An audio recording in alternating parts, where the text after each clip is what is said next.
Welcome to the Three Moons, Three Souls podcast with host Jacqueline Burke. On today's episode, we will be discussing menopause with our special guest, Lindsay Percy. Welcome to the podcast, Lindsay. How are you today? I'm good. How are you? Thanks for having me. Oh, good. It's a pleasure to have you back. So today we're going to talk about menopause. And it's my Okay, understanding that you have quite a story about that. I do. Um, where do we begin? Yeah. Uh, um, yeah, do you want me to just hop Yeah, in, just hop on in and tell the whole story? yeah. At 23, I was in perimenopause with a doctor who wasn't understanding my concerns about it. I hadn't had a menstrual cycle in a year and a half, Wow. and it took me a couple different family doctors in our clinic to be heard. And then an appointment with a OBGYN who told me that I was too fat and needed to lose 50 pounds before Oh he my would help goodness. me. Oh, that's nice.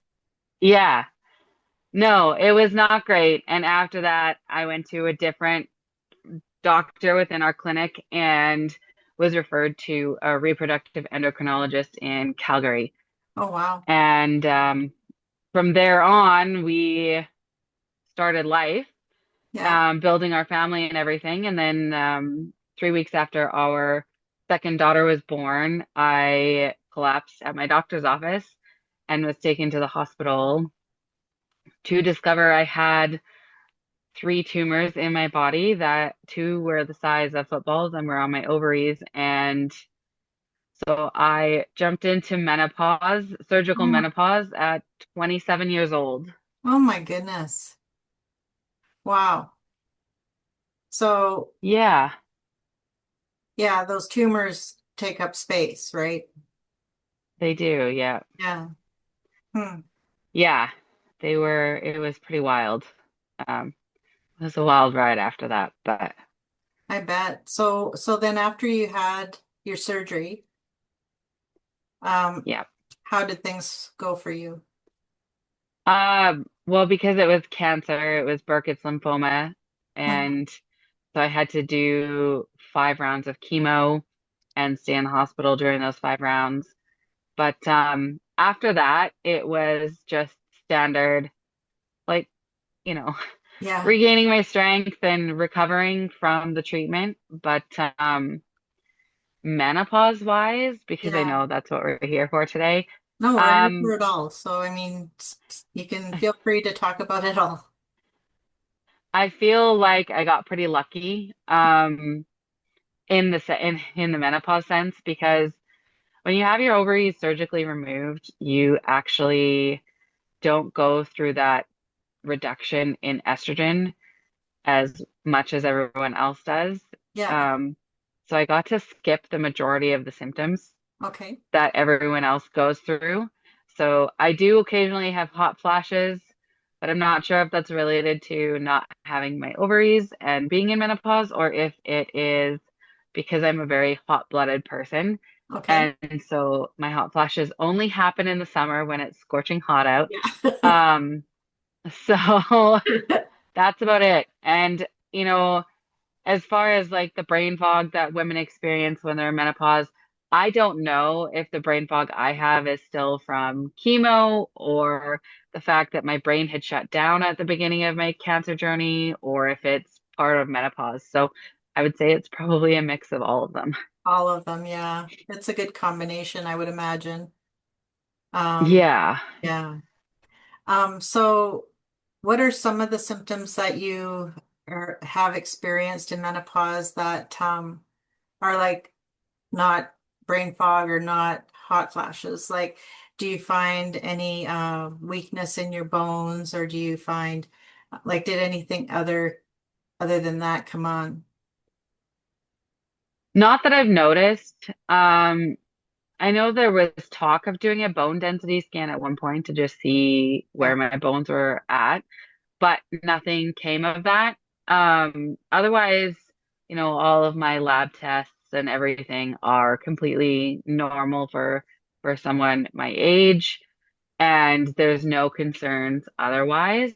Um, but yeah, I mean, aside from those couple things that I mentioned, I haven't had a lot of issues yet, but I'm also young, so those issues might come as I age. Yeah. Uh, Yeah, but but you I'm know hoping what? that they don't.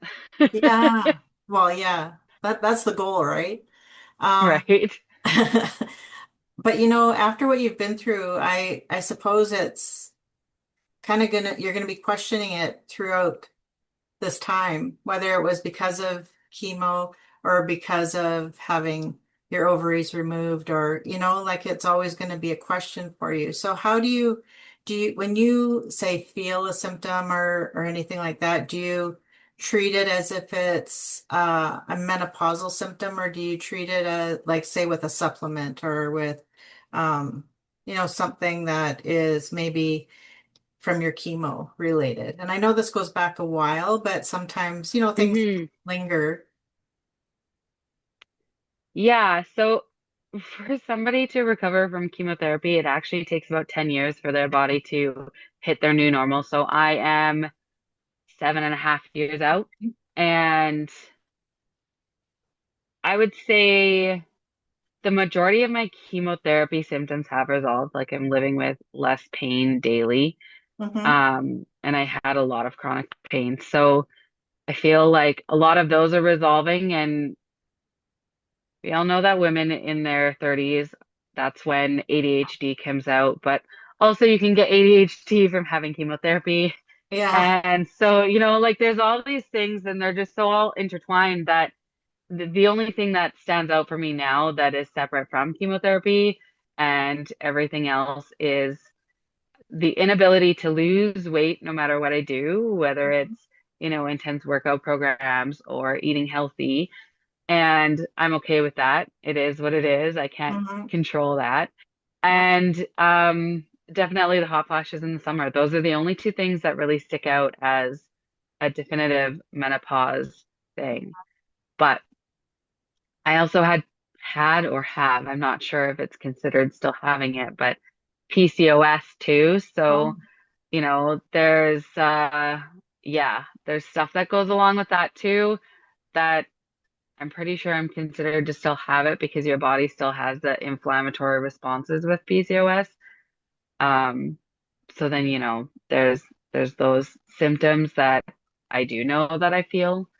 Um, and that's a lot of where like that the weight gain, the inability to lose weight comes from is PCOS. It's very challenging. yeah.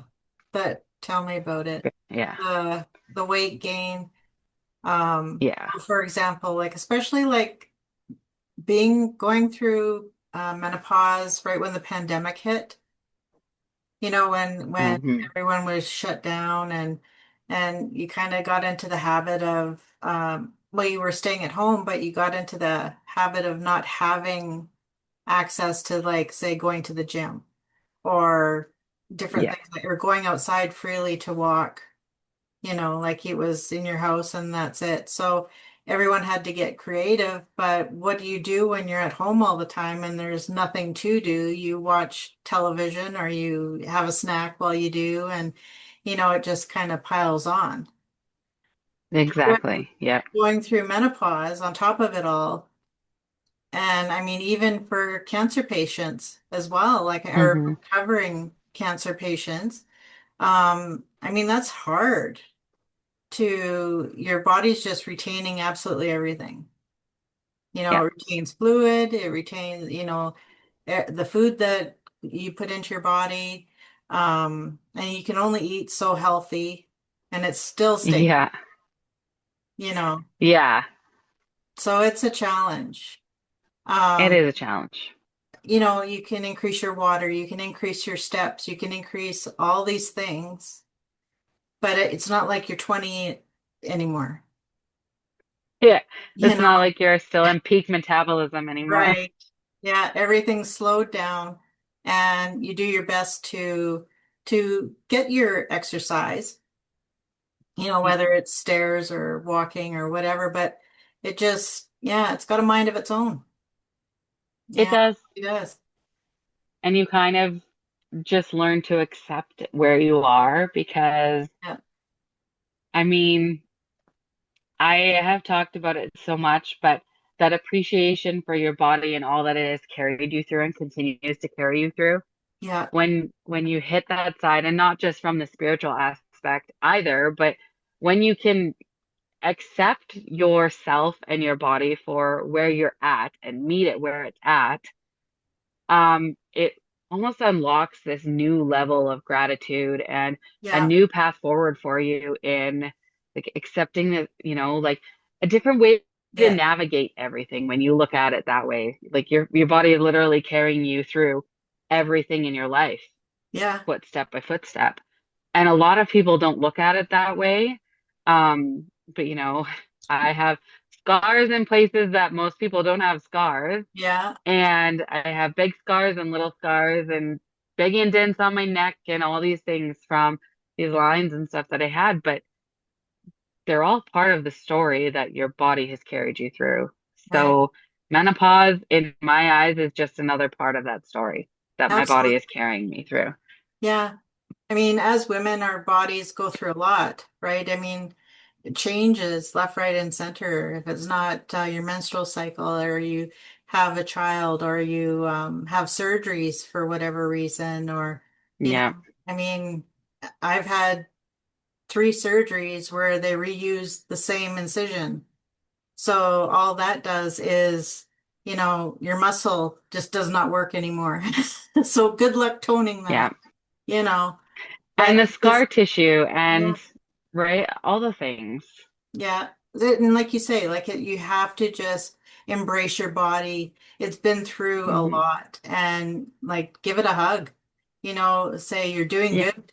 It's keep up the good work, because, I'm grateful for waking up every day, you know. exactly. Yeah. So yeah, I mean it's about changing perspective and mindset, and going through menopause, because you really have to learn to honor those stages. Yes, absolutely. Yeah. So I want to ask you about brain fog, though, if you don't, Okay.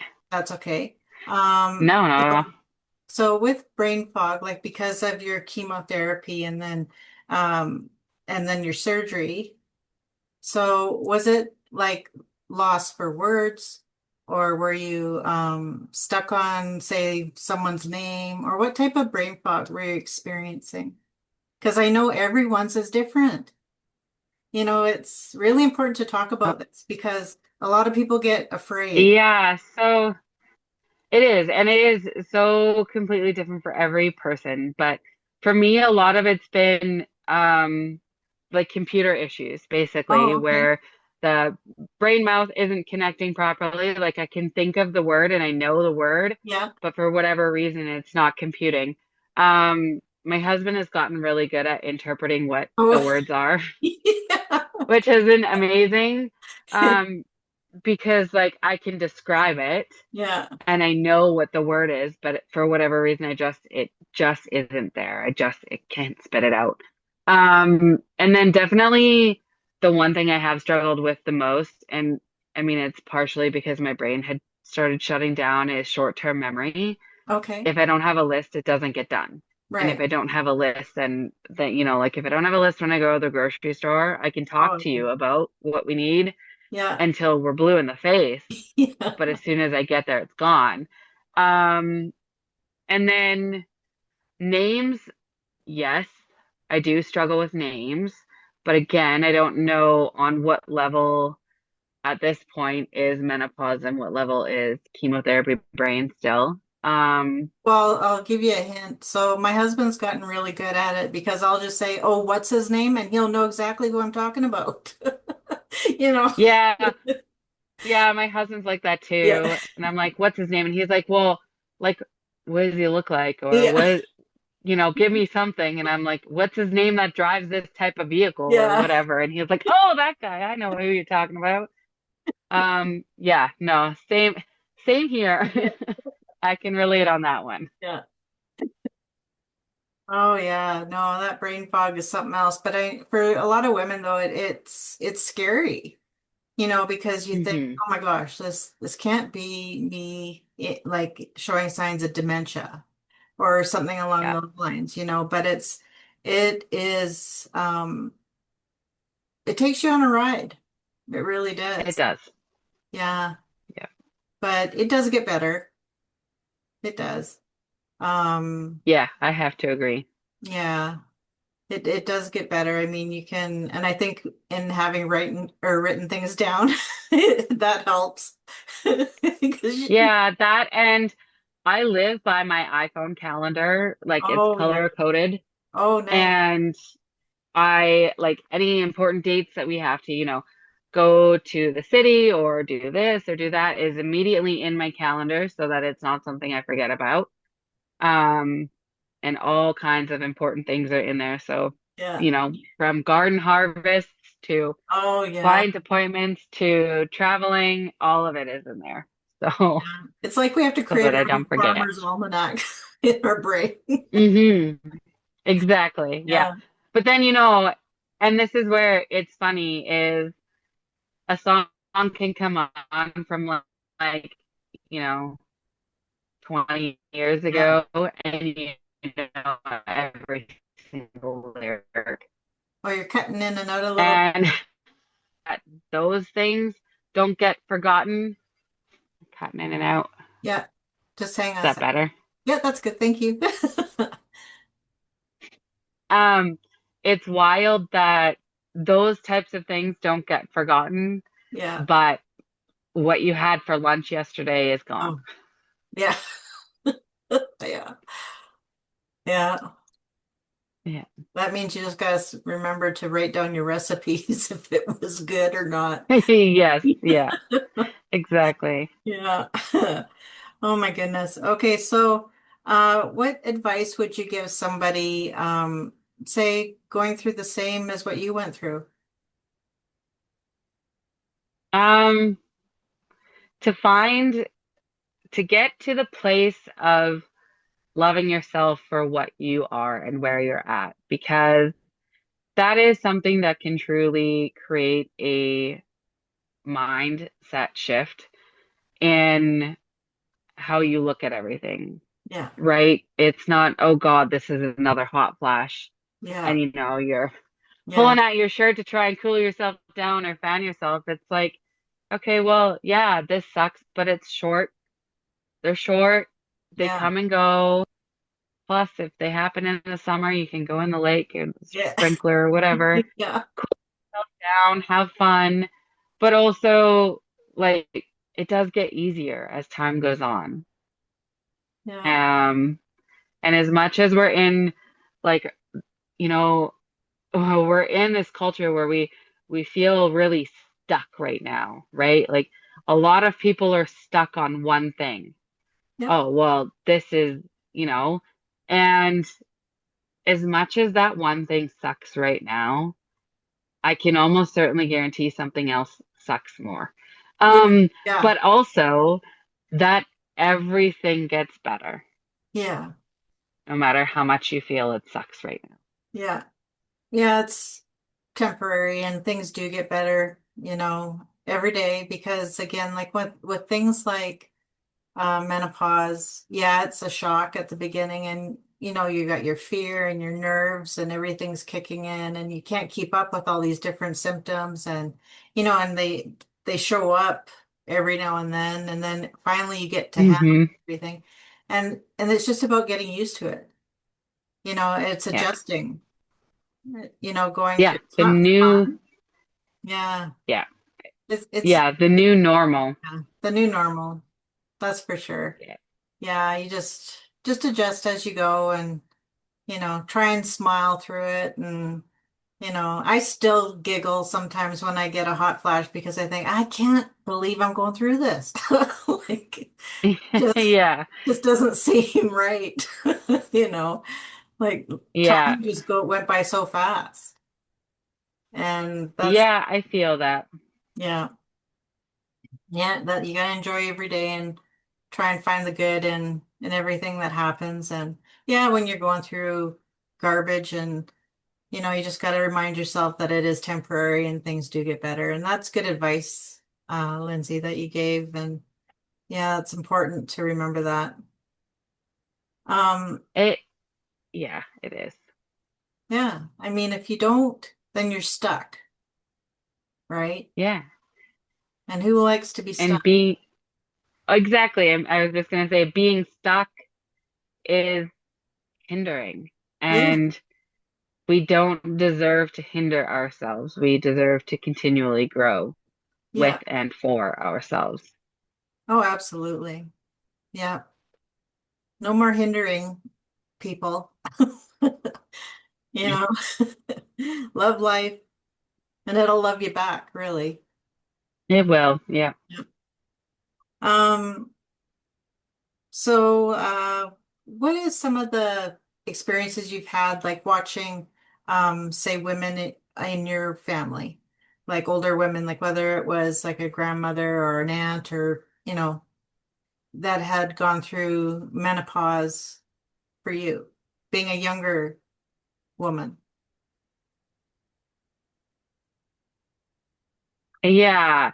It's it's kind of funny because my mom was going through menopause at the same time I was going through Oh, surgical menopause.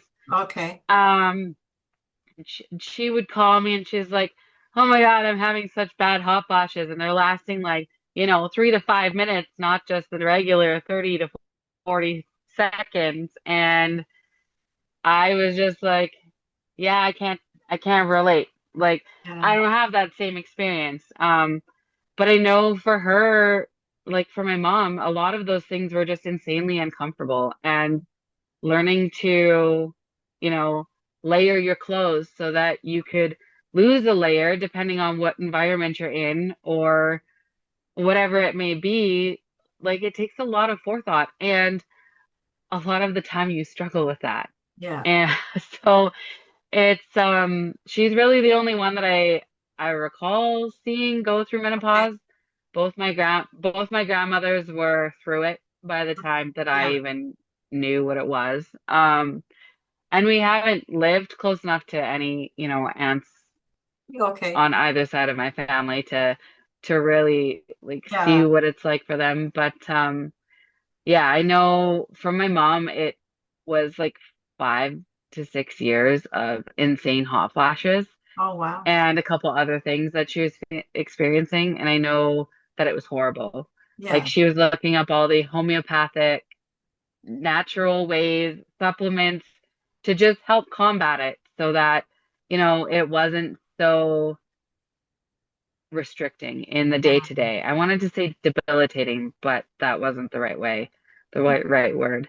Restricting, definitely is the right word. And just, you're constantly, okay, well, if I have a hot flash and I'm in this location, what do I got to do? Right. And actually, I guess I'm watching or hearing one of my best friends go through perimenopause Okay. and, you know, she experiences stomach upset around her cycle and all of these things that she never had before.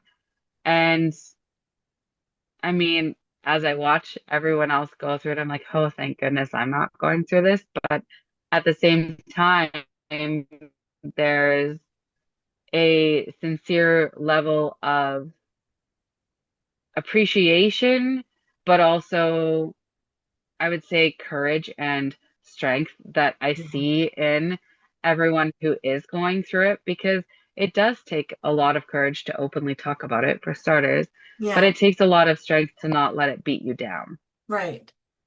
Oh, yeah. Yeah, it's a shock, that's for sure, to your system. And it Yeah. isn't easy for a lot of women. I mean, you get used to carrying a fan with you, like just when you fling open and quickly. Yeah, exactly. Yeah, and the layering, yeah, that's a thing. And you pray for Yeah. winter every year because it's cooler. Yeah, even though it's not your favorite season, but you still pray for it anyways. Yeah, and air conditioning and fans and oh man, Hmm. it's it's something else. But yeah, it's I suppose embracing. each other through it. If you're not going through it yourself and you know someone who is, then, just embrace them, give them that hug and, and everything will be good.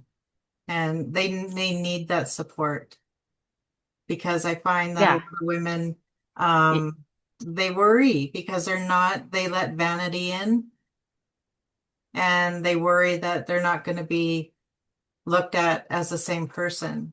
Whether, hmm all of a sudden, oh, am I looking old now? Or am I looking, like it just, we have to learn to erase that vanity from it. You know, hmm it's Yeah, hard, but it yeah, so is. for your friend, I mean, there'll be ups and downs like you wouldn't believe, but just a little kind gesture is all she'll need to help her get through it. It's funny what a little act of kindness can do in someone's world. Yeah, absolutely. So during your journey through chemotherapy and then of course your surgery and the confusion with brain fog and then the hot flashes and what have you, um, were you able to find any gratitude during those days? Like, because we are incorporating gratitude into our menopause episodes because I feel hmm it's important to still maintain that, even though there's days you just don't feel like it. Yeah, I get it. I mean, a lot of it for me is still stems to that gratitude for what my body has carried me through. And I Mhm. will say that till I'm blue in the face because my body fought for me when I couldn't. Yeah. And like my brain and my lung, like my respiratory system were shut down and I was in a coma and my body was fighting for me when I Mhm. couldn't. So I have that really sincere, deep level of appreciation and gratitude for what I've been carried through. Um, but I mean, honestly, I'm grateful that I don't have to go through the hot flashes and everything to the extent that my family Yeah. has, like that my mom did. Um, but in the day to day, you know, when it comes down to it, it's just that, like you said earlier, being grateful to wake up every day Yeah. and to get to live and experience and grow. Yeah. So, what advice would you give someone who's struggling that area of gratitude or finding gratitude in their day? Well, there's a few different things that you can do, in my opinion. If you're struggling to love your body Mhm. for what it's done and what it's going through, the one that I find, the exercise I find the best and that I actually tell my clients to do when they present to me with um, body dysmorphia Okay. or body image challenges is stand in front of the mirror, fully clothed or not, your choice. Yeah. It's your home. You do what you want. It's your body. And look at your body and understand like, oh, those, like I have stretch marks so deep that I can set a coin in them Yeah. and they actually stay there. Yeah. And it's like, okay, well, why do I have those stretch marks? Right? Oh, because I carried two babies into the world. Right. So you're grateful for that. And, your body did that too. It wasn't just your mind, it was your Yeah. body. And, kind of go over all of the areas that you've considered to be your pain points, the things you like the least about your body. Maybe your eyes Yeah. are different levels, or maybe like for me, one eye blinks slower than the other because I had Bell's palsy and I have permanent nerve damage.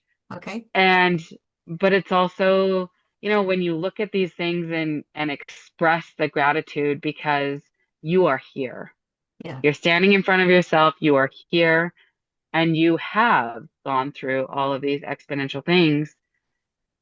When you start doing that, and I suggest doing it daily for at least 7 days, Yeah. you'll notice each time, like, as soon as you say, oh, that scar on my collarbone, it's not actually that bad. Like it's a time from when I was really strong. Yeah. You'll notice your shoulders will relax or your jaw will relax or, just different parts of your body will shift. And sometimes you'll feel vulnerable and emotional, and it's okay because that's your body's way of saying thank you. Yeah. And just that is the biggest exercise. And I do it with almost every client because at the end of the day, we live in this world that is so consumed by the societal views of what you should look like and what you shouldn't look like, and who you should be and who shouldn't be. And that's not who we are, though, Yeah. right? In the grand scheme, we're each our own individual person. There's no one like us.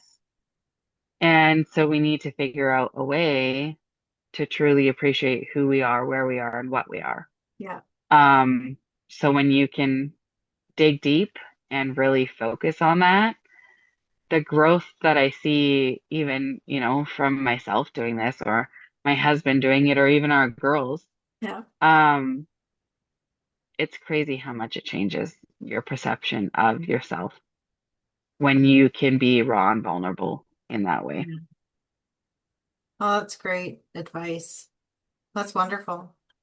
Um, yeah, it's amazing. Thank you, Lindsay. That's great advice for everyone to just do that. Do that first before you want to judge yourself.